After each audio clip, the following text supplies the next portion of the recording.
Bismillahirrahmanirrahim. Assalamualaikum warahmatullahi wabarakatuh. Alhamdulillahirabbil alamin. Wassalatu wassalamu ala asrofil anbiya'i wal mursalin wa ala alihi wa sahbihi ajma'in, amma ba'du. Yang terhormat Bapak dosen pengampu mata kuliah Administrasi Supervisi Pendidikan Dr. Heru Setiawan, MPDI. Perkenalkan, saya Ibadillahi Solihina, NIM 19112452, jurusan Pendidikan Agama Islam PAI 4B. Di sini saya akan menjelaskan materi saya mengenai administrasi sarana dan prasarana pendidikan. Baiklah, saya akan menjelaskan pengertian mengenai administrasi sarana dan prasarana pendidikan.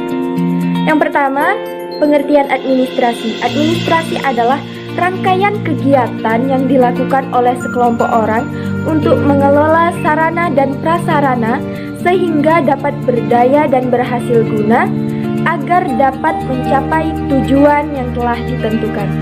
Selanjutnya adalah pengertian dari sarana dan prasarana.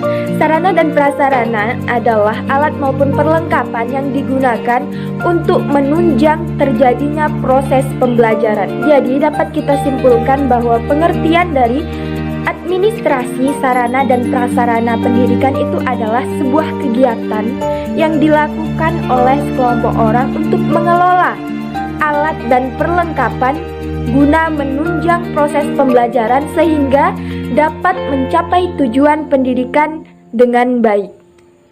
Selanjutnya saya akan menjelaskan mengenai tujuan dari administrasi sarana dan prasarana pendidikan. Jadi tujuan pertama dari administrasi sarana dan prasarana pendidikan adalah untuk menciptakan kondisi pembelajaran yang kondusif. Jadi dengan adanya administrasi sarana dan prasarana pendidikan, kegiatan belajar mengajar itu akan lebih terkondisikan karena fasilitasnya sudah terpenuhi dan sesuai dengan kebutuhan dari pendidik maupun peserta didik. Kemudian selanjutnya, administrasi sarana dan prasarana pendidikan itu bertujuan untuk menghilangkan atau meminimalisir hambatan-hambatan yang akan terjadi ketika proses pembelajaran berlangsung. Jika tidak ada administrasi sarana dan prasarana pendidikan ini, maka kegiatan pembelajaran itu bisa saja ada hambatan. Misalnya ada fasilitas pembelajaran yang kurang, alat maupun perlengkapan yang tidak memadai. Jadi dengan adanya administrasi sarana dan prasarana pendidikan ini, hambatan-hambatan yang mungkin akan terjadi itu bisa dicegah atau diminimalisir. Kemudian tujuan selanjutnya menyediakan atau mengatur fasilitas maupun perlengkapan belajar. Jadi dengan adanya administrasi ini kan dia mengelola, mengatur fasilitas dan perlengkapan belajar, baik dari kursi, meja, kemudian kebutuhan tulis, kemudian kebutuhan ruangan, semuanya dikelola dan diatur di dalam administrasi sarana dan prasarana pendidikan. Kemudian selanjutnya tujuan dari administrasi sarana dan prasarana pendidikan ini adalah untuk membina peserta didik sesuai dengan latar belakang sosial, budaya, ekonomi maupun agamanya. Selanjutnya saya akan menjelaskan tentang ruang lingkup dari administrasi sarana dan prasarana pendidikan. Yang pertama adalah perencanaan. Jadi dalam proses administrasi sarana dan prasarana pendidikan itu tentunya kita harus merencanakan terlebih dahulu. Nah, tahap dari perencanaan administrasi sarana dan prasarana pendidikan ini yakni terdiri atas yang pertama, menampung semua usulan tentang pengadaan perlengkapan dari semua unit kerja. Kemudian yang kedua adalah menyusun perencanaan kebutuhan untuk satu periode tertentu, misalnya 1 triwulan atau 1 ajaran. Selanjutnya adalah memadukan rencana kebutuhan yang telah disusun dengan perlengkapan yang ada sebelumnya. Nah, ini bisa dilakukan dengan cara membaca buku inventaris. Kemudian selanjutnya menyelaraskan kebutuhan dengan dana atau anggaran sekolah yang ada. Jadi di dalam tahap perencanaan ini kita harus menyeimbangkan antara kebutuhan dan dana yang ada. Jangan sampai dana yang ada itu tidak mencukupi untuk mengadakan perlengkapan tersebut. Lalu yang terakhir adalah penetapan rencana pengadaan akhir. Selanjutnya adalah pengadaan. Jadi pengadaan adalah semua kegiatan pengadaan sarana dan prasarana untuk menunjang pelaksanaan tugas.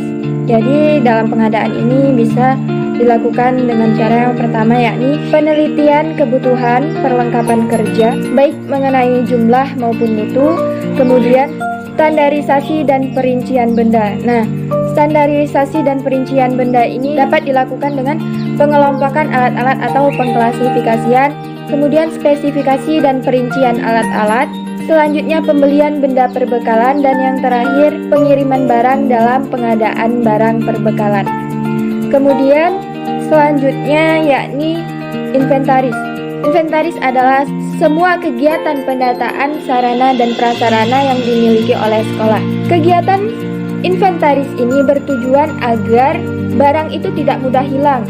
Kemudian terdapat bukti tertulis mengenai barang-barang yang dimiliki oleh sekolah sehingga bukti itu dapat dipertanggungjawabkan dengan jelas. Selanjutnya memudahkan untuk pengecekan barang, memudahkan dalam pengawasan dan pemeliharaan barang.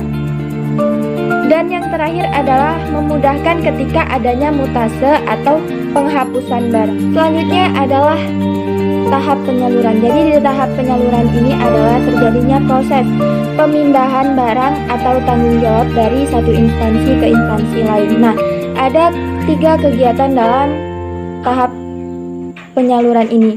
Yang pertama yakni pengalokasian barang atau penjatahan barang, kemudian selanjutnya ada pengiriman barang, dan yang terakhir adalah penyerahan barang. Selanjutnya adalah tahap pemanfaatan dan pemeliharaan barang. Nah, untuk menciptakan proses pembelajaran yang baik, maka kegiatan pemanfaatan sarana dan prasarana ini harus dilakukan secara efektif dan efisien. Kemudian pemeliharaan sarana dan prasarana.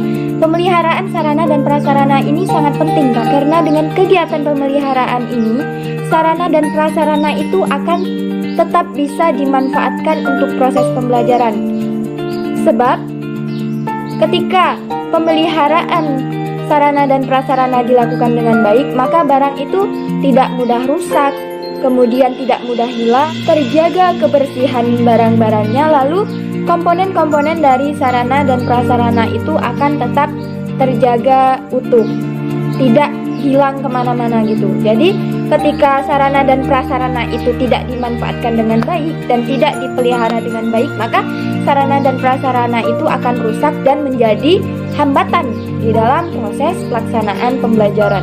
Selanjutnya adalah tahap mutase atau penghapusan. Jadi di dalam tahap mutase atau penghapusan ini adalah kegiatan di mana menghapus barang-barang milik negara dari daftar inventaris. Nah, ini bertujuan agar membatasi terjadinya kerugian yang besar, kemudian meringankan pekerjaan penginventarisan karena jumlah barangnya sudah berkurang.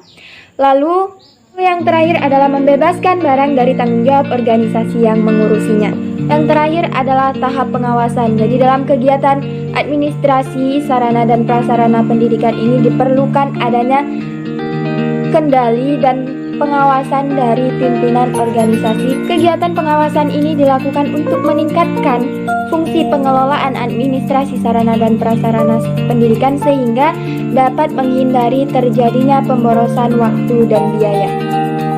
Baiklah, demikian penjelasan saya mengenai administrasi sarana dan prasarana pendidikan. Apabila ada kesalahan dan kekurangan, saya mohon maaf yang sebesar-besarnya. Saya akhiri, wallahul muwaffiq ila aqwamit thoriq. Wassalamualaikum warahmatullahi wabarakatuh.